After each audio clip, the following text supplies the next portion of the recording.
आज का ये दिन हमारी बहुमूल्य स्मृतियों में से एक होगा। चलिए आज की भाषण प्रतियोगिता का आरंभ करते हैं और अपने जीवन की किताब में इस मीठी सी याद को संजो लेते हैं। आज का ये दिन एक नए अनुभव को जन्म देगा। भ्रष्टाचार एक गंभीर समस्या है जो हमारी देश के जड़ों को खोखला करती जा रही है। इससे हमारी देश की आर्थिक, सामाजिक व राजनीतिक प्रगति पर बुरा असर पड़ता है। हमें इस समस्या को रोकने के लिए सक्रिय रहना होगा। हमें अपने समस्या को समझना होगा और अपने देश के लिए जिम्मेदारी उठानी होगी। भ्रष्टाचार भारत में कोई नई बात नहीं है। ऐतिहासिक ग्रंथों में भी इसके प्रमाण मिलते हैं। चाणक्य ने अपनी पुस्तक और शास्त्र में भी विभिन्न प्रकार के भ्रष्टाचार का उल्लेख किया है। आज धर्म, कला, मनोरंजन इत्यादि क्षेत्रों में भी भ्रष्टाचार ने अपने पांव फैला दिए हैं। भ्रष्टाचार को रोकने के लिए कई तरीके हैं। कुछ पंक्तियां दोहराना चाहूंगी। राशन की दुकान पर देख भयंकर भीड़, राशन की दुकान पर देख भयंकर भीड़, क्यों में धक्का मारकर पहुंच गए बलवीर। ले लिया नंबर पहला और खड़े रह गए बच्चे, बूढ़े, महिला। भ्रष्टाचार है भाई। या तहवीज़ बिकती है या फरमान बिकते हैं, या तहवीज़ बिकती है या फरमान बिकते हैं। ज़रा दाम तो पूछो, या ईमान बिकते हैं। भ्रष्टाचार है भाई। भ्रष्टाचार सरकार में जनता के विश्वास को कमज़ोर करता जा रहा है, जो आगे आने वाले समय में हमारे देश की अशांति का कारण भी बन सकता है।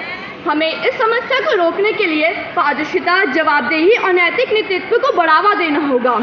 एक तरीका है भ्रष्टाचार को रोकने का सरकार और व्यापार में पारदर्शिता बढ़ाना।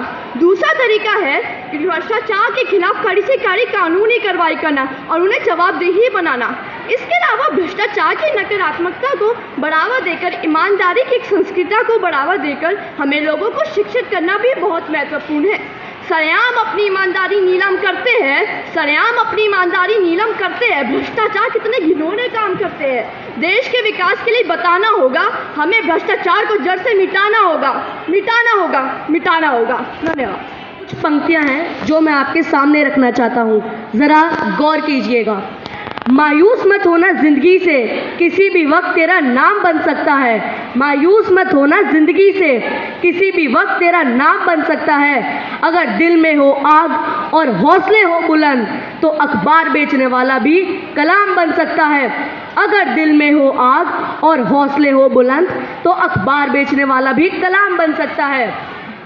हमारे देश में धनवानों और गरीबों के बीच की खाई इतनी बड़ी है कि ये खुद एक भ्रष्टाचार का स्पष्ट उदाहरण बन जाता है, जहां समाज का एक वर्ग समृद्धि और धन प्राप्त करता है, दूसरी ओर बहुसंख्यक जनता गरीबी से नीचे रहती है। हमें ये समझना होगा कि भ्रष्टाचार हमारे देश को दीमक की तरह खा रही है। यही कारण है कई देशों को अर्थव्यवस्था में गिरावट का सामना करना पड़ता है, जैसे कि संयुक्त राज्य अमेरिका की अर्थव्यवस्था। भ्रष्टाचार एक महामारी है। हर एक को रिश्वत लेने और देने की बीमारी है। स्थिति बहुत तनावपूर्ण हो गई है। हमें ये समझना होगा कि अगर हम आम जनता ही सक्रिय कदम नहीं उठाती है और सतर्क नहीं होती है, तब तक भ्रष्टाचार को जड़ से ख़त्म नहीं किया जा सकता। तो आइए हम सब मिलकर भ्रष्टाचार के खिलाफ लड़ें। भ्रष्टाचार बन गया है फैशन, प्यार से चल रहा है ऑफिस हो या स्टेशन, रेट सब जगह है फिक्स। भ्रष्ट ईमानदारी से लेते हैं रिश्वत, फिर काहे का रिस्क। करप्शन के खेल में रिश्वत ही बचा लेती है जाने से जेल में। धन्यवाद।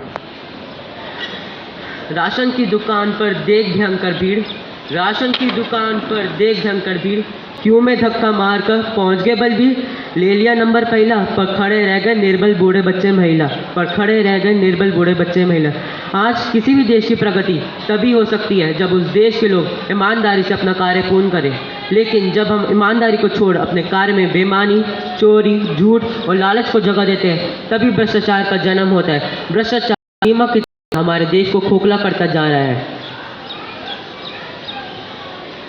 भ्रष्टाचार दीमक की तरह हमारे देश को खोखला करता जा रहा है। ज़्यादातर लोग अपने लाभ और स्वार्थ में आकर भ्रष्टाचार करते हैं। ये लोग लाभ और स्वार्थ में आकर बेचारों का हक छीन कर कतराते भी नहीं हैं।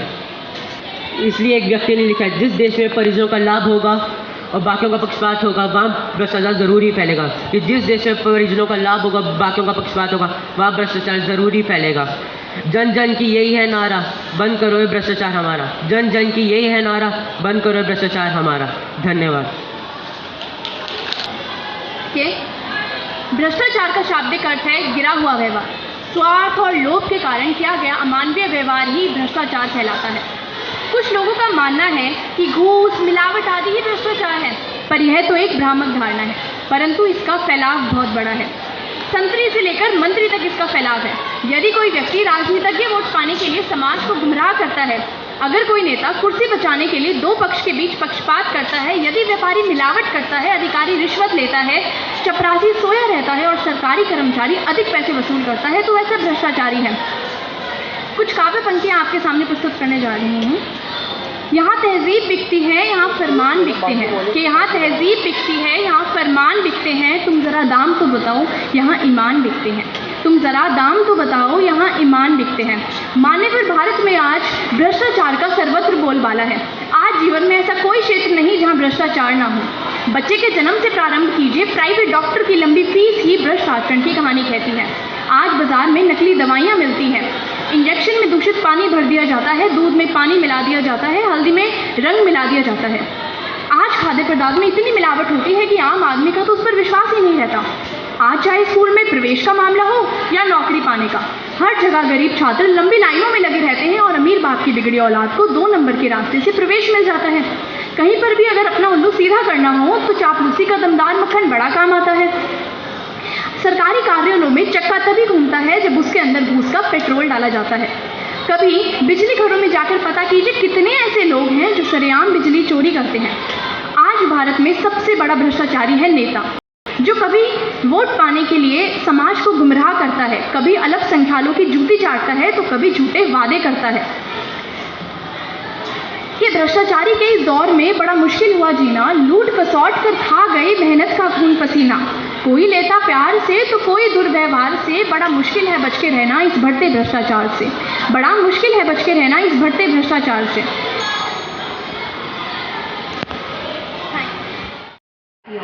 आज की इस भाषण प्रतियोगिता में मैं नर हो ना निराश करो मन को विषय पर अपने विचार प्रस्तुत करूंगी। इस धरती पर मनुष्य से बलवान कोई भी नहीं है, क्योंकि अगर मनुष्य कोई निर्णय ले लेता है तो वह उस निर्णय पर अटल रहता है और उसे पूर्ण करने के लिए अपनी जी जान लगा देता है। मनुष्य को यहाँ नर कहा गया है, जिसका मतलब होता है अद्भुत शक्ति का भंडार रखने वाला प्राणी। नर होने से व्यक्ति को अपने मन को निराश नहीं करना चाहिए, क्योंकि जो व्यक्ति मन से हार जाता है वह तन से भी हार जाता है, और जो व्यक्ति मन से नहीं हारता वह तन से भी नहीं हारता। तभी तो कहावत कही गई है कि मन के हारे हार है और मन के जीते जीत। इसका अर्थ यह है कि अगर मनुष्य कोई कार्य करने की ठान ले तो वह इसे पूर्ण करके ही रहता है, फिर चाहे उसको कितने ही प्रयास न करने पड़े। क्योंकि असफलता भी हमें एक प्रकार से सीख ही देके जाती है। हमें असफलता से घबराना नहीं चाहिए, बल्कि असफलता से सीखना चाहिए और दोबारा प्रयास करना चाहिए। हम जरूर ही सफल होंगे। भगीरथ भी मनुष्य ही थे, जिन्होंने अपनी कठोर तपस्या के बल पर गंगा माता को धरती पर आने में वश कर दिया था। धरती पर ऐसे अनेक मनुष्य पैदा हुए हैं जिन्होंने अपने नर होने का प्रमाण दिया है, और अगर वह कर सकते हैं तो आप भी कर सकते हैं। अब मैं आपको एक और सामान्य सा उदाहरण देती हूँ। आपने चौराहे पर लाल बत्ती तो देखी ही होगी। उसका अर्थ होता है कि हमें थोड़ी देर रुकना है। वैसे ही जब भी हम असफल हो हमें थोड़ी देर रुकना चाहिए, सोचना चाहिए, अपना कर्म करना चाहिए और प्रयास करना चाहिए। हम जरूर ही सफल होंगे। कुछ लोग ऐसे होते हैं जो अगर एक बार असफल हो जाएं तो जिंदगी से ही हार मान जाते हैं, और फिर उनके साथ जो भी होता है वे उसे भगवान की मर्जी मानकर शांति से बैठ जाते हैं। परंतु कई साधु महात्माओं ने कहा है कि इंसान को अपने भाग्य के भरोसे नहीं रहना चाहिए, बल्कि अपने कर्म के भरोसे रहना चाहिए, क्योंकि जो व्यक्ति कर्म करता है भगवान भी उसके कर्म में उसका साथ देते हैं। अब मैं आपको इस विषय से संबंधित कुछ पंक्तियाँ सुनाती हूँ। कुछ काम करो, कुछ काम करो, कुछ काम करो, कुछ काम करो, जग में रहकर कुछ नाम करो, इस जग में रहकर कुछ नाम करो। यह जन्म हुआ किस अर्थ हो, यह जन्म हुआ किस अर्थ हो, समझो जिसमें यह व्यर्थ ना हो, समझो जिसमें यह व्यर्थ ना हो। कुछ तो उपयुक्त करो तन को, कुछ तो उपयुक्त करो तन को, नर हो ना निराश करो मन को, नर हो ना निराश करो। आज की प्रतियोगिता का विषय है नर हो ना निराश करो मन को। इस धरती पर मनुष्य से ज़्यादा बलवान कोई भी नहीं है, क्योंकि मनुष्य एक बार जो निर्णय कर लेता है वह उस निर्णय पर अटल रहता है और उसे पूरा करने के लिए अपनी जी जान लगा देता है। हालांकि इसके लिए मनुष्य के अंदर एक मजबूत इच्छा शक्ति होना आवश्यक है। मनुष्य को नर कहा गया है, जिसका मतलब होता है अद्भुत शक्ति का भंडार रखने वाला प्राणी। नर को पुरुष भी कहते हैं और नर होना निराश करो मन को पंक्ति का अर्थ ये है कि आपको अपनी परिस्थितियों के सामने घुटने नहीं टेकने चाहिए, क्योंकि ये संसार का काल चक्र है जिसमें सुख और दुख आते जाते रहते हैं।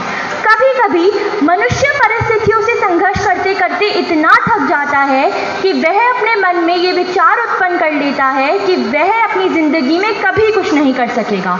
परंतु हमें ये भाव अपने मन में कभी नहीं लाना चाहिए, क्योंकि अगर मनुष्य चाहे तो वह क्या कुछ नहीं कर सकता।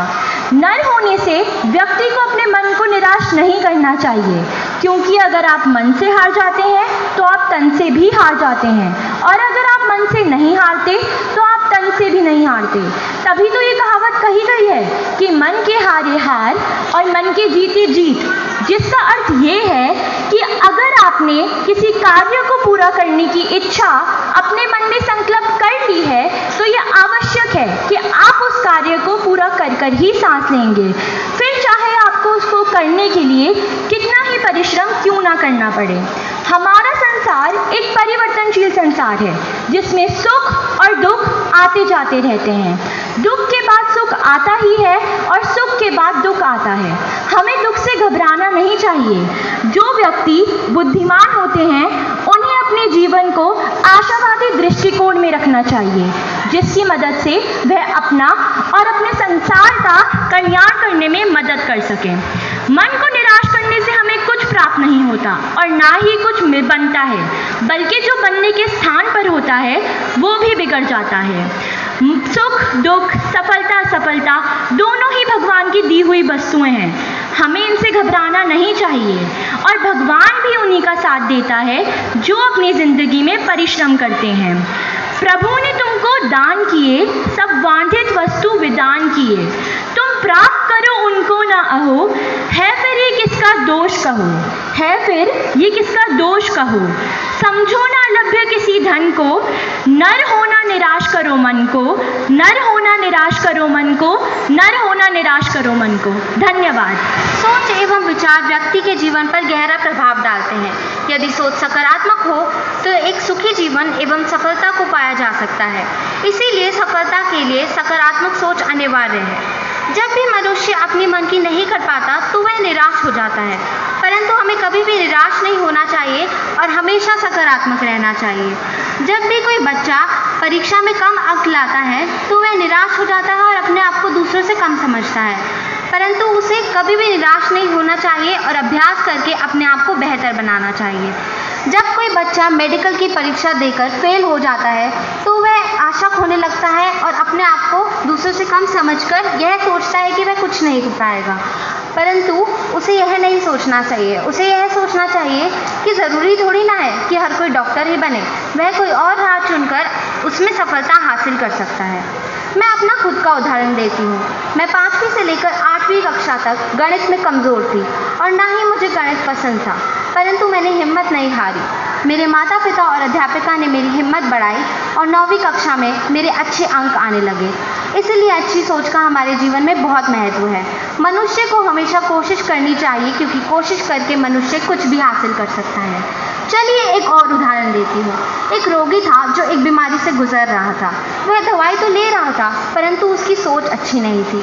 वह यह सोच रहा था कि वह ठीक नहीं होगा और उसकी मृत्यु हो जाएगी। हुआ भी यही, उसकी मृत्यु हो गई। दूसरी ओर एक और रोगी जो उसी बीमारी से गुजर रहा था, वह दवाई ले रहा था और यह सोच रहा था कि वह ठीक है और वह ठीक हो गया। उसने उस बीमारी को पराजय कर दिया। क्योंकि वह जिंदा दिल था, इसलिए उसने उस बीमारी को पराजय कर दिया। युवराज सिंह के नाम को आज कौन नहीं जानता। क्रिकेट की दुनिया में उन्होंने अपने झंडे गाड़े हैं, पर क्या आपको भी पता है कि वह भी कैंसर जैसी बीमारी से घिर गए थे, लगभग मृत्यु के मुंह में चले गए थे, पर उन्होंने हार नहीं मानी, निराश नहीं हुए और कठिनाइयों का डट कर सामना करा और बीमारी को पछाड़कर वापस मैदान में अपना परचम लहराया। इन सब से हमें क्या सीख मिलती है कि ज़िंदगी जिंदा दिली का नाम है और हमें चाहे जो भी परिस्थिति हो कभी भी निराश नहीं होना चाहिए और सकारात्मक रहना चाहिए।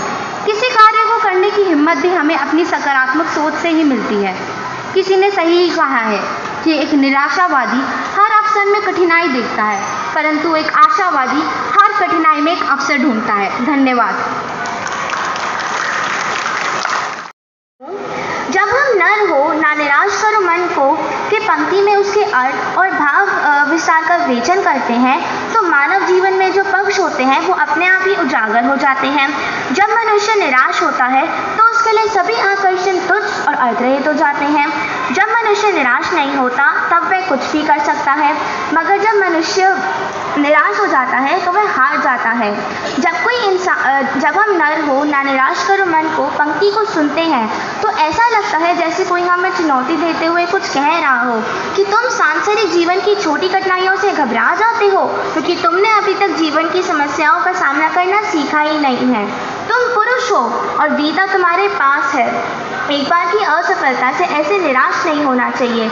हमें परिस्थितियों का डटकर सामना करना चाहिए। हमें एक चिड़िया से भी सबक लेनी चाहिए क्योंकि वह अपने घोंसले को बनाने में बहुत मेहनत करती है। वह तब तक नहीं हारती जब तक अपने घोंसले को पूरा ना कर दे।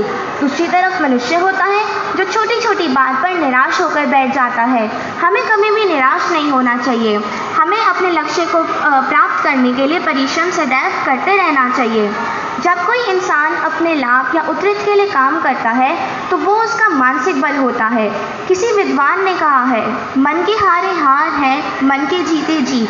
जब तक मनुष्य को अपने मानसिक बल पर विश्वास होता है उसे कोई भी नहीं हरा सकता, मगर जब मनुष्य निराश हो जाता है तो वह हार जाता है। इसी मानसिक बल के आधार पर भगवान संकट मोचन हनुमान ने भगवान शिव को युद्ध में पराजित किया था।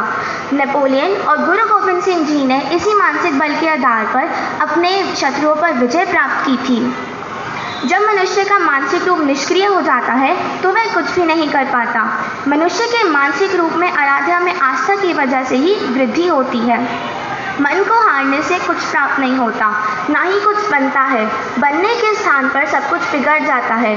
सुख दुख और सफलता दोनों ही भगवान की दी हुई वस्तुएं हैं। हमें इनसे घबराना नहीं चाहिए। भगवान भी उन्हीं की सहायता करता है तो संघर्ष कर अपनी सहायता करते हैं। सुधा चंद्रन हमारी तरह ही एक आम व्यक्ति थी। उनका पैर कट गया था जिसकी वजह से वह नृत्य की कला में निपुण ना हो पाई, मगर फिर भी उन्होंने इस परिस्थिति में अपने आप को अपनाया और मानसिक बल के आधार पर नृत्य की कला में सफलता प्राप्त करी। वक्त, मौसम, हालात चाहे कैसे भी हो, तू आगे बढ़, तू चलना सीख, तू लड़ना सीख। धन्यवाद।